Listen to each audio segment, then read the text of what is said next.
Éteindre votre téléphone portable. Arrivée des autorités.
Reposez. À. Repos. Gardez-vous.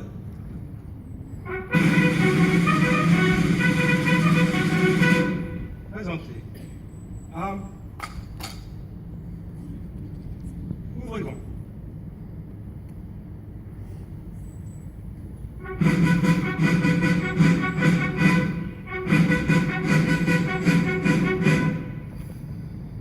Lecture du message de l'Union française des associations de combattants et de victimes de guerre par deux jeunes DC4, Chloé Robert et Lucie Joliveau.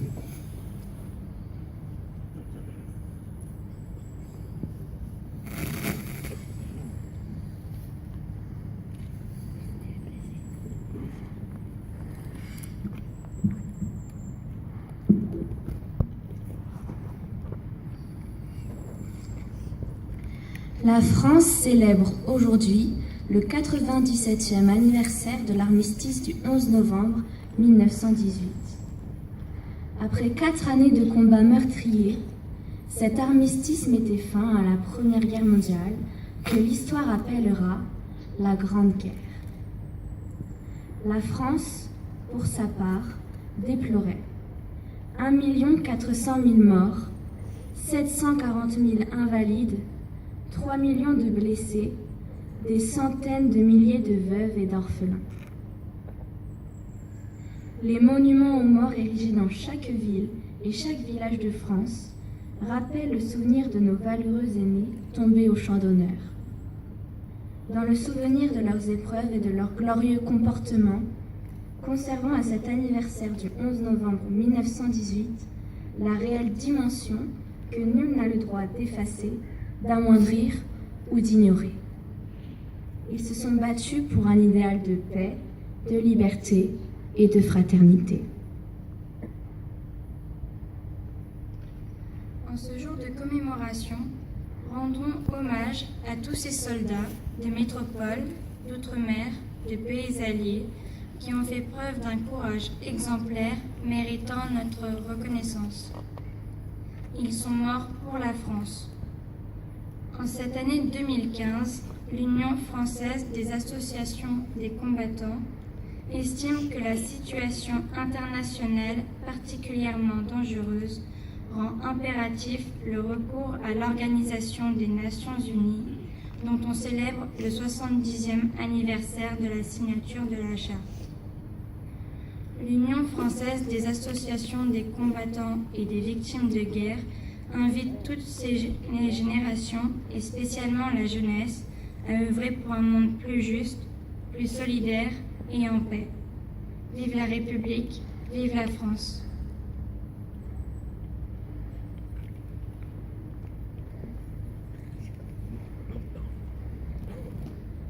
Lecture du message de M. Jean-Marc Todeschini, secrétaire d'État chargé des anciens combattants et de la mémoire auprès du ministère de la Défense, par Francis Cloris, sous-préfet de Senlis.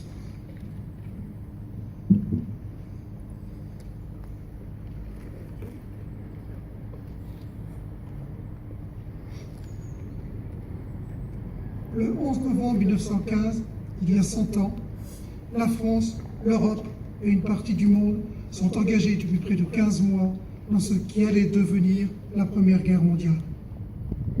Les combats s'intensifient dans nos territoires, en Champagne, en Artois, dans les Vosges, mais aussi sur le front d'Orient. L'année 1915 sera la plus meurtrière de tout le conflit. Au cours de l'année 1916, la France va connaître 2 batailles qui marqueront à jamais ses paysages et des familles de millions de soldats. À Verdun, où sont tombés des combattants français venus de métropoles, d'outre-mer et des anciennes colonies. Le chiffre des pertes françaises et allemandes s'élève à 700 000. Dans la Somme, où les pertes atteignent le million, des Africains du Sud, des Australiens, des Britanniques, des Canadiens, des Irlandais et des Néo-Zélandais se battent aux côtés des soldats de notre armée.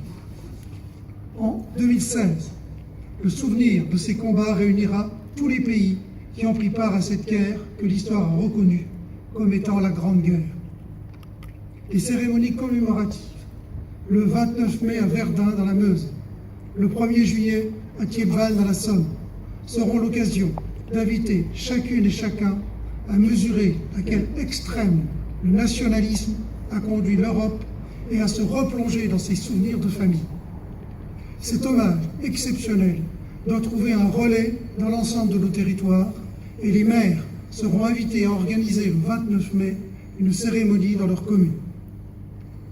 Cet hommage aux combattants de la Grande Guerre ne date pas d'aujourd'hui. Le 8 avril 1915, une loi crée une nouvelle décoration militaire destinée à saluer les combattants, français ou étrangers, dont le comportement au combat, à titre individuel ou collectif, mérite d'être cité en exemple. La Croix de guerre 1914-1918 est remise à des combattants et à des communes. Devenue la Croix de guerre 1939-1945, puis la Croix de la valeur militaire en 1956, elle distingue les militaires et depuis peu les civils ayant accompli des actions d'éclat pendant des guerres, des missions ou des opérations extérieures. Ces décorations sont un lien intergénérationnel indélébile qui regroupe toutes celles et tous ceux qui ont fait la démonstration de leur courage, de leur sens du devoir et de leur esprit de sacrifice de 1915 à nos jours. Certains d'entre eux en restent marqués dans leur chair, d'autres ont leur nom inscrit sur les monuments aux morts devant lesquels la nation tout entière se recueille aujourd'hui. Tous les morts pour la France, hier dans la Grande Guerre, dans la Seconde Guerre mondiale, dans les guerres de décolonisation, aujourd'hui dans les opérations extérieures, sont désormais réunis dans le souvenir et dans l'hommage de la nation. Ne pas les oublier et transmettre le message mémoriel aux jeunes générations est notre devoir et relève de notre responsabilité collective.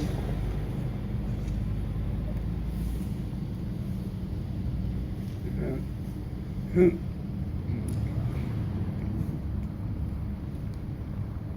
le banc.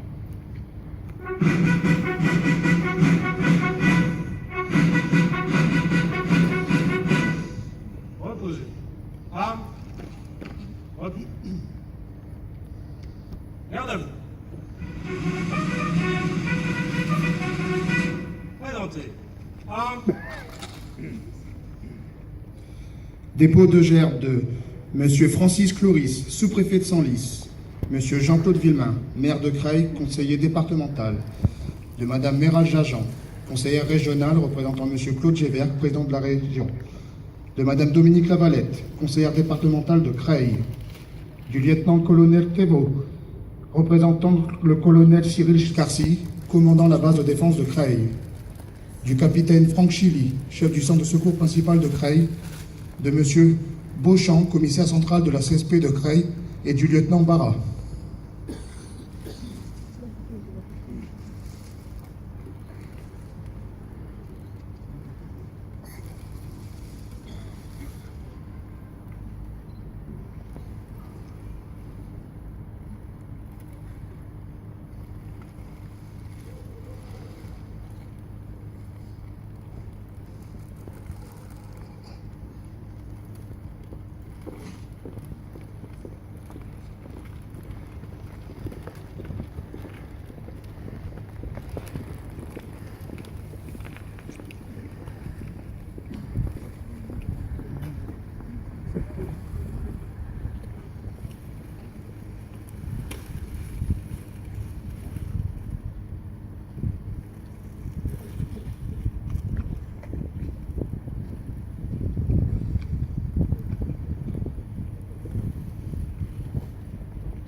Dépôt de gerbe de M. Jean-Pierre Bujard, président de l'entente créois, et de M. Brasier, président de la Fédération des cheminots, M. François Legrand, président de l'Union nationale des combattants, et de M. Daniel Dujardin, président de l'Association des combattants prisonniers de guerre et combattants d'Algérie, Tunisie, Maroc.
Honneur aux morts. Mesdames, Messieurs, veuillez observer le silence après la sonnerie aux morts, à la mémoire des 447 Créois morts pour la France. Aux morts.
Reposez. Armes. Repos. Garde à vous.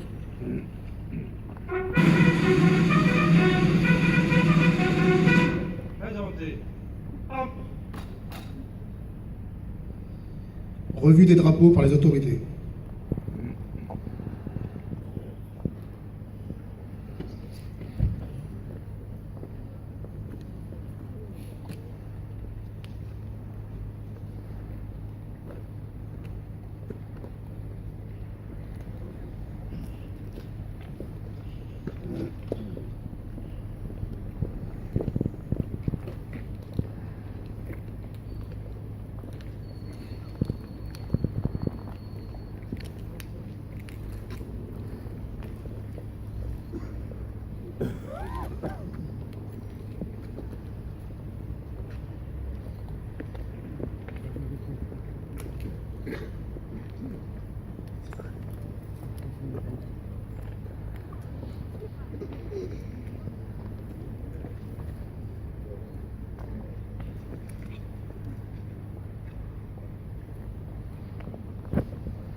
Reposez. Armes. Repos. Mesdames, Messieurs, Monsieur le maire vous remercie de votre présence et vous invite à rejoindre la réception servie à l'hôtel de ville, salle Jean Biondi.